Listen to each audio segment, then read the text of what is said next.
Hi guys, welcome to Windsome Cottage Garden. My name is Hannah and I'm so glad that you decided to join me today. We are in the city gardens today doing a quick April tour before the end of the month. I really debated if this was something I wanted to do or start in the month of May, but I showed you the cottage garden, so I thought I'd show you the city garden as well so you can get that blank state view of what things are currently looking like, especially because I have some things happening today. This is going to change a bit, and I wanted to document it before so you could see what it's looking like as we make some big shifts early in the season that we'll be filling in through the rest of the year.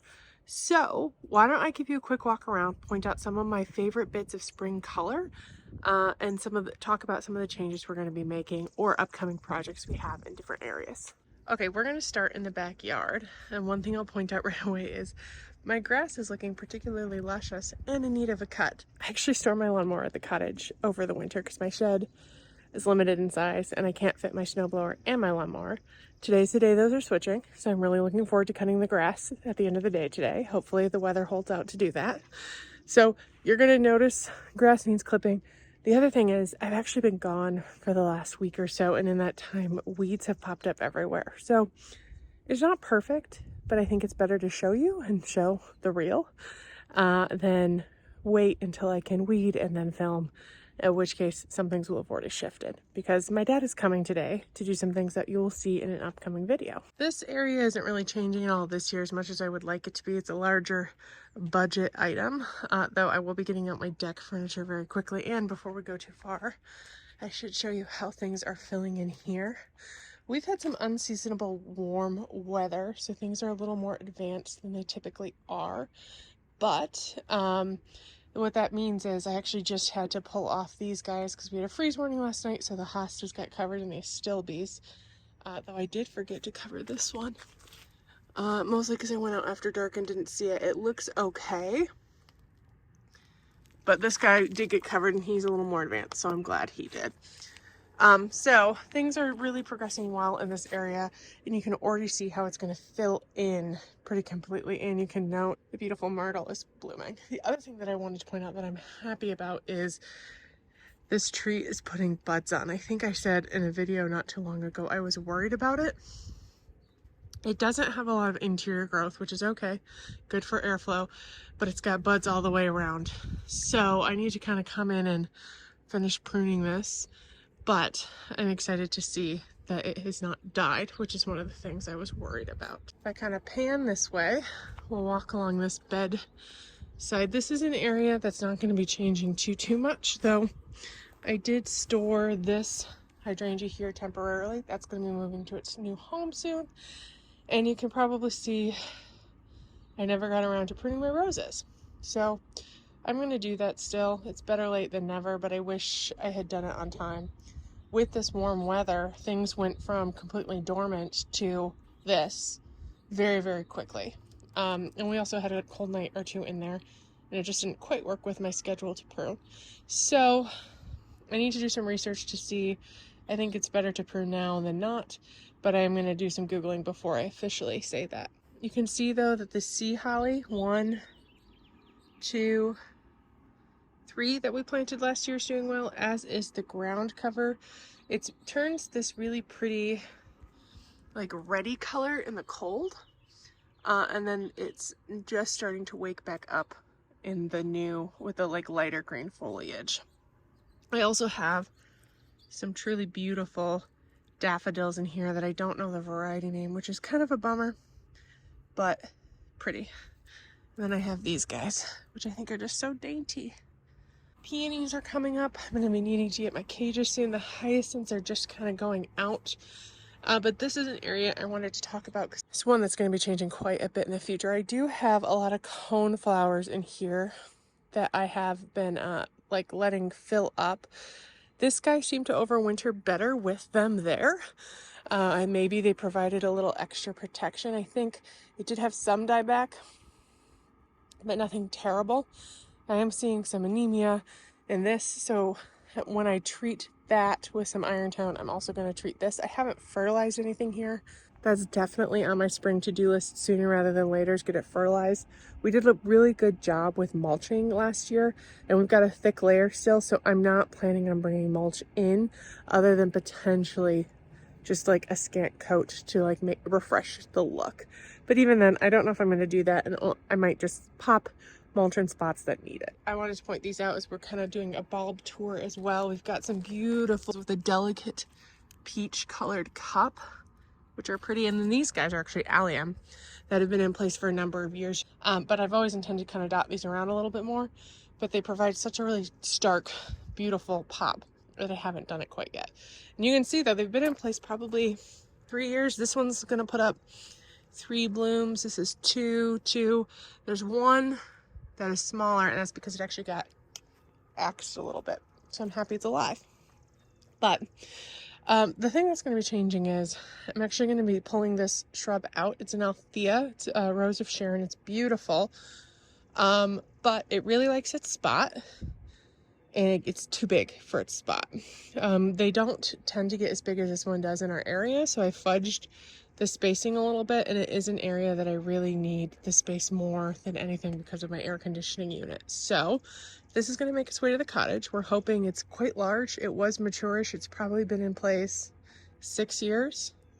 So we're hoping it'll make that shift okay. We did cut it back pretty harshly last year, which you don't typically do because we knew we would be doing this in the spring. And there are some other factors. If you guys remember this, my neighbor actually cleared up this area behind their shed, and they had some vines that had grown into it, and it was like flopping towards the air conditioning unit. So it was a mess. So cutting it back was the way to go. The other thing that's going to be shifting is actually this Rugosa Rose, which is also making its way to the cottage. Most of the time, if something is like not thriving in my yard, or it's not something that I want to continue investing time in, and my dad has interest, we just take it there. I try, or I give it to friends and family. A lot of stuff does go to the cottage just because there's a lot of space there, though we are getting to a place that we can be more picky about what we take. Not that we're not picky, we just will find a place for things, even if it's not something my dad would have purchased on his own. He's thrilled about the Althea and the Rugosa, so good news on both of those items. The eagle eye among you might have seen that there's actually something new already in this area that will be in an upcoming video, so I'm not going to point it out. But just know if you notice it, you'll find out more later. The other thing in this area is I wanted to show you that the apple tree is doing really well. This apple tree we planted last year, there was a crab apple in this position that had died previously, and it's already putting out buds. I've been a little worried about it with all this cold weather, but it hasn't bloomed yet. So I think it's okay. I haven't really come in and pruned it, but to be honest, I don't know if it needs a ton of shaping. At least not yet at this juncture. I think it's a good shape, though. I'll probably come and take some of the low-hanging branches off so it can continue its upward movement. But I am also planning this year to kind of redefine this edge a little bit more. I need to come clean up. There's actually like a buried edge that I need to come and clean up because the grass is getting into the bed a little bit. But this is annoying to cut with a lawnmower, and I find I don't use it as I thought. So I think what I'm going to do is do something like that. Just make it a nice kidney-ish shaped lawn with a nice line, which will give a little more depth to do something with, and I'm not sure what. Peonies in some places are just popping up. You can see some of this is the thrift we planted last year's doing well. We also planted a coral bell that's doing well. And I am in particular thrilled to see that little spot of green. This is one of the Schreiner iris we planted last year that I thought had died last year because it had been chewed on by something, and I quickly put protection over it. But I thought it died, and I'm seeing it's not. Excited about that. This area, you can see the beautiful spring color just starting on the 9-bark, which I love. This is actually going to be coming out. I think it's a coreopsis of some kind. My tree peony is also beginning to leaf out. I'm a little worried that this is cold damage. Not sure. We did get a little cold last night. There is some peonies coming up that I think are from the rootstock, so I need to deal with those. But this has never bloomed. Originally, this was actually at the cottage. And it was something that was completely devastated 2 years in a row by deer before we figured out our current system. And it wasn't really thriving there. My dad decided to use the space for something else, and I popped it here. because I figured, well, if it dies, no loss, but I'm willing to give the time to the plant that my dad wasn't. It's been here about 4 years. You can see it's recovered, it's put on green growth really well, but it hasn't bloomed yet. So fingers crossed, this is the year that it does. Let's see, this patch is coming back well. This is a heritage iris we have in a lot of places. This is a really pretty vantage point that you can see the vegetable garden is still asleep for the winter, but I really like the arbor structure it provides, and we'll go look at things a little closer. And I'll also just point out these haven't really started yet, but the red bud has the buds have swelled. In here, something that I'll just point out that I'm thrilled about is the hollyhock we planted from seed last year that I was convinced had died. Looks like it's gonna make a comeback, so that's really exciting to me. But this is another area that's going to be seeing some changes. Some of these shrubs are actually going to be moved to the cottage where my dad is excited to have them, and I'm excited to have some bigger space for dahlias. So that will be in an upcoming video. And it's also why I haven't completely cut things back yet, because we're going to be doing that in that video. But here's a backside view of, you can see the pretty red buds just beginning to like put on the color that suggests they're going to open soon. And then this is where we had that beautiful swath of crocus earlier this year, and now the hyacinth are beginning to bloom out, but the daffodils have taken over. These are the hood daffodils, which are just so big and beautiful and nice and white. And then I've got a mix. The mix I bought, I can't even remember where from, was like a doubles mix. And all these guys were part of that mix. And I don't know if I would have called them doubles, even though they do have more than one bloom. We'll take a closer look at them in a moment.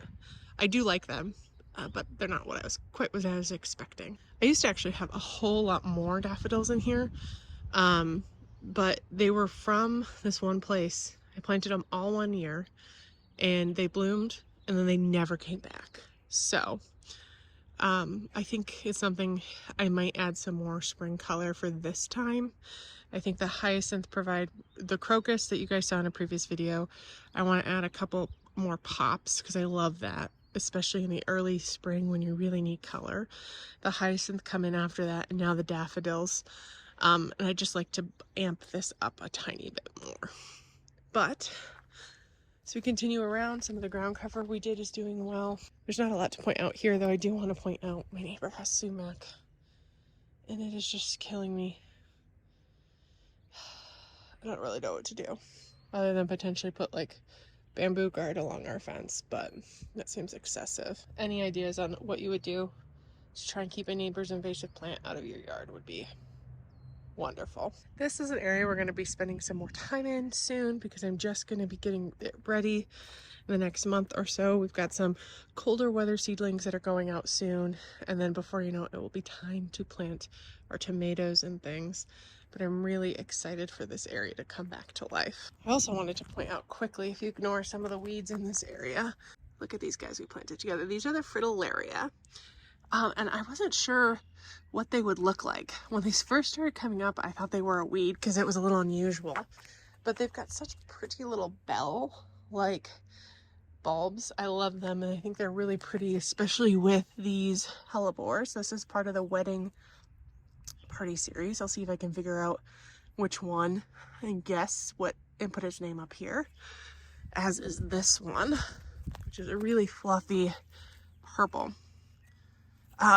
We also have in here 1, 2, 3 hostas and some ground cover. This is actually something we did entirely last year, using plants that were under the dead crabapple that the new Gala apple tree replaced. I popped these little fritillaria in thinking they'd kind of help fill the area in. Needs more space. Wish I'd done more.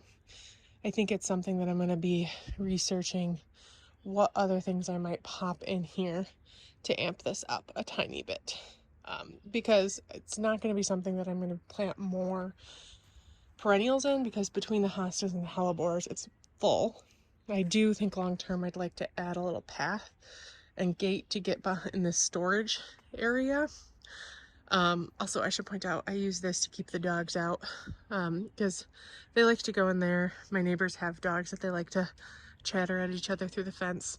I think long term I'd like to figure out how to build a gate to put there because this thing blows over in the wind, which is annoying, but since my dogs are small, this does the trick. And is a nice placeholder until I can figure it out. But amping up spring color in here is something, though it is really pretty, and the hellebores have been such a joy to just look at. I should quickly show you this bed from this side. I really need to kind of come in and deadhead the hyacinth. They were beautiful, very Eastery, and look at this. This is just starting. This is a creeping phlox. It's a purple one. Oh, and it's just budding up. And this thing, there's some, I think it's Orlea. Ooh, I don't remember the name. I'll have to figure it out. But this is like a purple carpet. We have a couple other colors and areas, and then this nice white purple, and it just takes off and is so, so pretty. So I'm really thrilled to see it budding out. I also am really excited to see this right here. This is one of the ground cover. I think it was like a color blaze creeping sedum. We did plant an iris in here from Shriner that I don't think made it. I'm not even seeing it anymore. I think it got eaten by something, and I'd left it and protected it, but it rotted, so I moved the protection on to something else. But this is kind of just like a rock garden. We have some daisies that are coming back, salvia. You can also see that the iris are beginning to come in. We have some more sedum ground cover we added, and you'll see a couple lone tulips. This bed honestly needs to be figured out a little bit. When I put it in, this like eyeball bed as I call it, this grass is always a pain to deal with. I put some on either side some dark sedum, and we plant perennial or annuals in here. But I used to fill this with tulips. I think at one point I had something like 50 or 60 tulips in this bed, and 1, 2, 3 are what is left. So that's actually partly why I do not plant tulips anymore. But this area we did a lot of work in last year. Things are coming back nicely. We've got another dark sedum. Our rose you can kind of see is putting on growth. I'm hopeful that its shape will, I think in the fall, I'm remembering I may have accidentally damaged a branch that went this way, and now it's a bit of an odd shape, and I'm hoping in time it kind of rights that. But we added our Artemisia in here that's coming up. It's a really pretty icy blue, and then this is just going to fill in. We've got yarrow, we've got a peony. I used to have lupins in here, but I think they died out, so, which was a shame because they were a really pretty color. I'm a sucker for lupins, but they really need, you need to allow them to seed themselves or save seeds, otherwise this is what happens. So I'd love to get some more back in here because it's one of my favorite early spring perennials. I guess we should look at this closely too. These, I mean, these are precious. I'm not sure what variety these are. They have such dainty little cups. As we make our way out of the garden gate, this is actually my favorite spring vista, which, I mean, it looks so beautiful right now with all of the grape hyacinth. The daffodils are just beginning to fizzle in this area because I've said it before, but this is southern facing. Gets really great sun and is a bit of a heat trap, so things tend to be about a week ahead of everything else. It's actually why I have these on my driveway, because this is where I grow my peppers. They like that heat and they get to bake. And actually these two we're going to be working on in the next little while. I have heat cables buried, and we're going to get some spring crops out sooner, which will be thrilling. But we did a lot of work on this last year. The peonies coming up well. We planted a clematis that is putting on some growth. We've got this hellebore, which is pretty. It's a Trader Joe's special, but I just love how rich in color it is. And speaking of rich in color, look at this cute little primrose.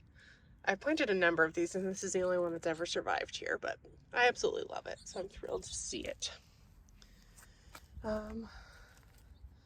The grape hyacinth, I saw the combination of the grape hyacinth with this beautiful heuchera, and I kind of want to see if I can pick up some more, because I think it would be beautiful to kind of dot them along.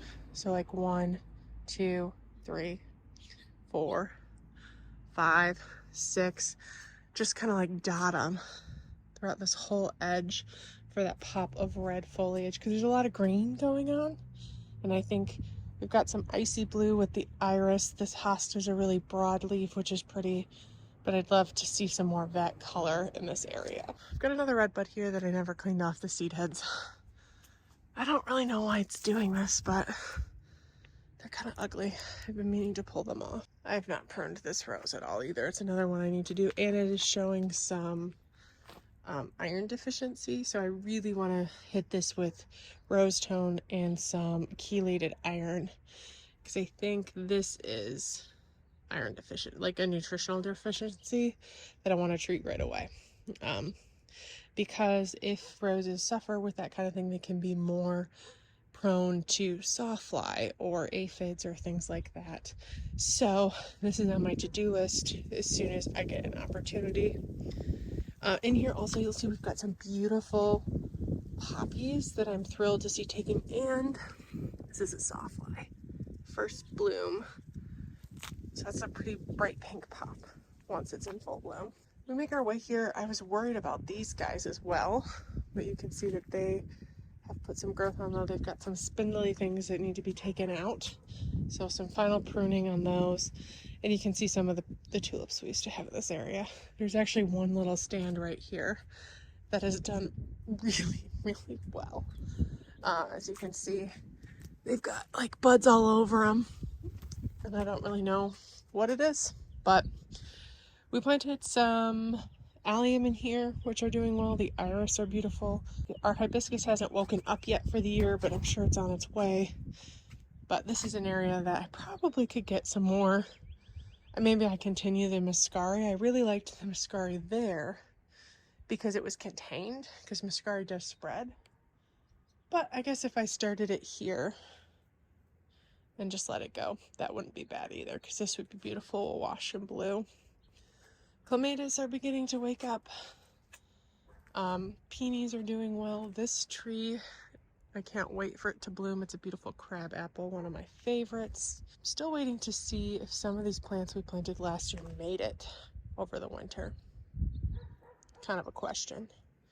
But you can see the pretty double daffs are looking beautiful. This is a really pretty view too. Oh, you can see I haven't uncovered these. Let me go uncover those quickly. This area is just beginning to come to life as well. We've got a lot of plants coming up in here, including a lupin, which I think might be one of 2 that survived out of many. They live for a couple of years and then they fizzle, so I really probably need to save some seeds and spread it around. But our peonies are coming back. You can also see this lungwort loves this area and is filling it out beautifully. We just look close, we got more of the fritillaria. These hellebores I know I've shown before. This is the same variety. This one is the same variety I have on the side. It's from Trader Joe's. I kind of start out like this, and then they age down to this with some of the pink in between. It's really pretty. But this is also kind of where I've not done spring cleanup quite yet. So I need to get on that quickly. But look at this guy. He is also from Trader Joe's, but it's beautiful. And I really like, I want to point out, we have 2 different kinds of spirea here, that their new growth is different colors. And I love some of the interest that this brings to the area. There's not a lot to show. This guy's just waking up. The irises are going. There's fritillaria dotted around. Some more sweet little daffodils. This is another area that could add some more spring color, but just wanted to kind of show you what it looks like at the moment. We added this last year. This is an incredible hydrangea. You'll note there's some like stuff coming up around it, which is actually from the Annabelle that used to be here, so I need to dig that out. But this is going to be coming back strong, and I cannot wait to see how this fills in the area here. I also have some hellebores that have seeded themselves. I'm interested to see what they bloom like. That it's going to be really pretty once it fills out a little bit more. So that's really it for the city garden in April. we are a little, even though I've said it's been cooler and we've had those warm days, what we had was about a week's warm up. It was a hard combination for plants because it was a week of beautiful weather. And there was one day that got up to like 86, 87, which is incredibly warm for this time of year, but it was also combined with rain, lots of rain. So you could literally, like you've heard, they grew overnight. Things grew overnight, quite literally. So it was fun to watch, but as I was watching it, I was very cognizant of the fact that our last frost date here is not till the end of May. Well, it's most likely. Our last known frost date is the end of May. It might be that, you know, our last frost date this year happens to be, you know, Mother's Day, which is a safe date. But just looking at it and how things jumped during that period, it was a little concerning as a gardener because you're thinking, ooh, how am I going to protect these from the cooler weather? But I've been just monitoring freeze warnings, covering things like astilbe that I know will die. Hostas, if they're pretty far advanced, I've tried to cover as I'm able. And hopefully the weather is nicer to us throughout the rest of the spring season. It gives us time to slow down, enjoy this moment in time before we pop into the height of summer. I know this was a bit bare bones, but I hope you enjoyed it, getting to see some of the garden in its entirety without everything grown in. If you want, you can check out some garden tours we did last year to see what this jungle looks like in August, when this is how it looks in April. Is frankly amazing. But you can also follow along here at the channel, and we'll document that and some of the changes that are coming, because we're actually shifting probably 8 or 9 shrubs over to the cottage to make way for some space for some other things I'm more interested in here, and they can have that good life at the cottage that they're not going to waste. They're just being enjoyed in a different avenue. That probably won't be the next video. I'm filming this a little out of sequence because I have a couple videos that are going to be posting that were done before I filmed this, but I wanted to make sure I got a quick April garden tour in quickly before the end of April, since I'm cutting it with a fine line. And I normally kind of have videos filmed and edited about a week or two before they post. This one is a little out of sync. So this is very real time for you guys, what my garden is looking like at the moment. And we'll be really excited to document the changes together, because even if you wait 1 month, it's going to look completely different.